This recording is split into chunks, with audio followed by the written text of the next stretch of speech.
Cette vidéo est la deuxième partie d'une série de vidéos traitant de l'emprisonnement dans le monde romain.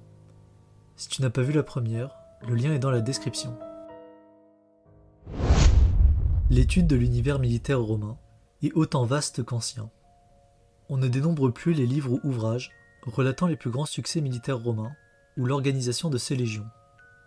Pourtant, certains points sont encore assez méconnus et méritent qu'on se penche dessus. C'est le cas pour l'emprisonnement militaire. On sait assez peu de choses sur les prisons militaires.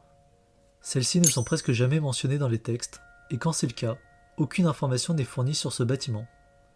On part ainsi d'encore plus loin, comparé aux prisons civiles, mais là où les textes sont muets, une partie de la réponse va nous parvenir de la pierre, et plus précisément, des inscriptions sur celle-ci. Durant l'Antiquité, les gens avaient la fâcheuse habitude de graver tout ce qui leur passait par l'esprit sur les murs des villes. Mais surtout, d'afficher toutes les informations importantes de la vie du défunt sur sa pierre tombale. Ainsi, on se retrouve avec des quantités importantes de données, réparties dans les différents catalogues comprenant ces inscriptions, comme le CIL ou l'année épigraphique. C'est à partir de ces bases de données que j'ai constitué mon corpus épigraphique et pu en apprendre plus sur l'emprisonnement militaire. On arrive à un total de 37 inscriptions découvertes pour le moment, mentionnant un soldat ou un membre du service public possédant un lien avec une prison. Dans ce chiffre, je vais enlever ceux qui ne nous intéressent pas, pour nous concentrer à ceux qui étaient des soldats. Pour composer cette base de recherche, il fallait se renseigner sur les noms des postes qu'occupaient ces soldats. On retrouve basiquement 6 fonctions ou grades en lien avec l'emprisonnement. Le clavicularius, le carcerarius, le commentarius custodiarum, le frumentarius, l'optio carceris et l'optio custodiarum. Pour schématiser rapidement, on considère les claviculari et les carcerari comme les postes les moins élevés de la hiérarchie.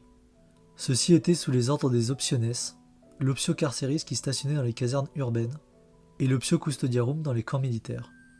On observe donc une différence entre les unités militaires stationnées dans les villes et celles des camps. En temps normal, la présence de troupes militaires était interdite dans les villes. Cependant, durant l'Empire romain, des exceptions furent faites à certaines cités.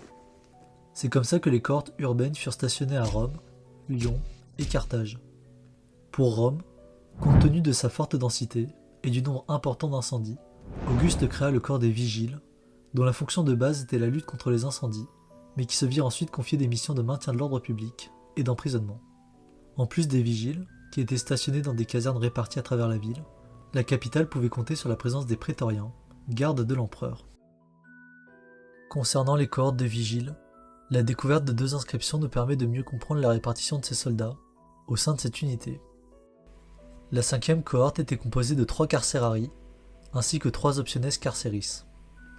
La première inscription datait de 205 et la deuxième de 210 après Jésus-Christ, montre aussi l'évolution hiérarchique de certains soldats, comme pour P. Aelius Anianus, passant de simples soldats à optio carceris. Pour les cohortes prétoriennes, on retrouve un plus grand nombre de données qui nous permettent d'identifier 4 cohortes sur les 9 ou 10 qui composaient la garde prétorienne. Grâce aux nombreuses informations inscrites sur les stèles funéraires retraçant la vie de ces soldats, on peut observer que ceux-ci sont morts peu avant la quarantaine, et tous avaient atteint le grade d'optio carceris, ce qui devait être la norme après plus d'une dizaine d'années de service. La présence de ces stèles funéraires n'est pas réservée à la ville de Rome, et pour le cas de Caesius Verus, membre de la 9e cohorte prétorienne, sa stèle fut retrouvée dans la nécropole antique, près du village de Pasar, en Asie mineure. Ce soldat est aussi une exception, car c'est à ce jour l'un des plus jeunes soldats ayant réussi à s'être engagé dans une cohorte prétorienne, à l'âge de 14 ans, alors qu'habituellement, l'entrée dans ces unités prestigieuses se faisait entre 18 et 20 ans. Concernant Carthage, aucune inscription en lien avec l'emprisonnement n'a été mise au jour, bien que les textes mentionnent la présence de lieux d'emprisonnement, et que certaines unités des cohortes urbaines y ont été stationnées. Mais pour la ville de Lyon, on constate un plus grand nombre de données. 2 inscriptions rapportent la présence de 2 unités militaires, la cohorte urbaine 1 Flavia et la 13e cohorte urbaine. Une autre inscription nous confirme la présence d'une prison publique qui employait un certain Tiberius Claudius Crestus, ayant le grade de clavicularius. Cette capitale provinciale possédait donc plusieurs lieux d'emprisonnement, en raison de l'importance de la ville ainsi que sa grande population. Pourtant, aucun de ces bâtiments n'a pu être découvert, ce qui est dû à une méconnaissance de l'emplacement du forum antique. Ainsi, Les troupes militaires stationnées dans les villes servaient de police et faisaient régner l'ordre. Pour cela, elles devaient bénéficier de lieux d'emprisonnement pour y incarcérer les personnes qu'elles arrêtaient durant leur patrouille. Cependant, ce besoin d'incarcérer des détenus se retrouve aussi dans les légions romaines, mais pour d'autres raisons. Celles-ci n'avaient pas pour fonction de faire régner l'ordre dans les villes, mais de sécuriser le territoire de Rome. Pour ce faire, ces légions devaient bénéficier de lieux où placer les prisonniers de guerre, ainsi que les soldats ayant enfreint la discipline, bien que cette punition soit très rare. Chacune de ces légions exigeait la présence d'un bâtiment carcéral dans les endroits où elles stationnaient, ainsi que des soldats ayant la charge de ces lieux. On admet qu'au début du IIIe siècle après Jésus-Christ, il existait simultanément 33 légions en service, à travers tout l'Empire. La compilation des données épigraphiques, essentiellement les stèles funéraires de ces soldats, permet d'affirmer que 6 de ces légions possédaient un personnel carcéral. La Legio I Adiutrix, la Legio II Adiutrix, la Legio III Cyrenaica, la Legio VII Claudia, la Legio XIV Gemina et la Legio 30 Ulpia.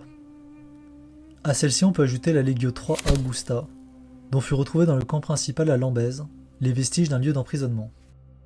D'autres inscriptions mentionnent des légionnaires travaillant dans le domaine carcéral, mais le mauvais état de conservation ne permet pas d'identifier la légion à laquelle ils étaient rattachés.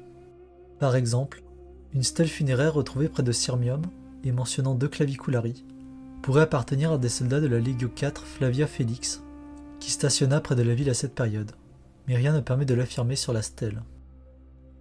En dehors du camp de Lambèse, seul le camp de Carnuntum fut fouillé, et dans lequel un lieu d'emprisonnement fut identifié.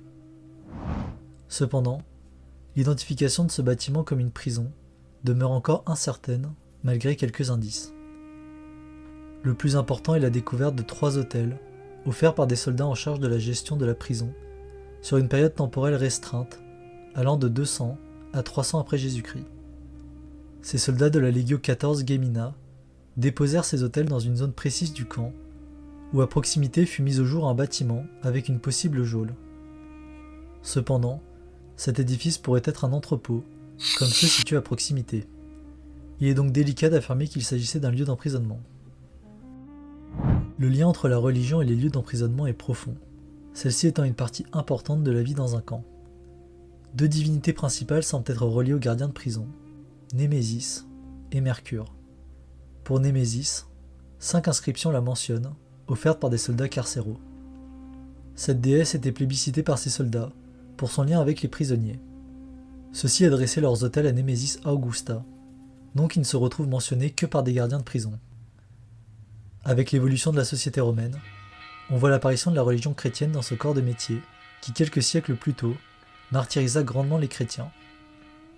Mais il n'existe qu'une seule inscription reliant la religion chrétienne à un gardien de prison, et celle-ci date du VIe siècle après Jésus-Christ. En dehors des inscriptions, on ne retrouve que très peu de preuves de l'existence de ces lieux d'emprisonnement militaires. Tacite dans ses annales rapporte une révolte par 3 légions qui libérèrent les prisonniers enfermés dans un camp, et il n'existe qu'une seule représentation de prison militaire, et elle se trouve sur la colonne Trajane. On peut y observer des prisonniers enchaînés et en file indienne, se dirigeant vers un bâtiment où ils s'engouffrent. Ainsi, l'épigraphie a permis de fournir un nombre élevé de données en lien avec le domaine carcéral romain militaire. Cependant, ces données ne permettent que rarement d'être connectées à un lieu d'emprisonnement, ne laissant que la prison du camp de Lambèse comme seul exemple de prison militaire romaine. La question se pose alors sur cette prison. Respectait-elle les mêmes règles d'urbanisme que les prisons municipales ? Ces prisons devaient se situer au milieu de la cité, sur le forum. Elles jouaient un rôle important dans la vie civile et demeuraient un bâtiment particulier sur la place publique. Bien que ces questions ne trouvent pas de réponse pour les prisons militaires, ce n'est pas le cas pour les prisons municipales. Mais tout cela sera le sujet des 2 prochaines vidéos.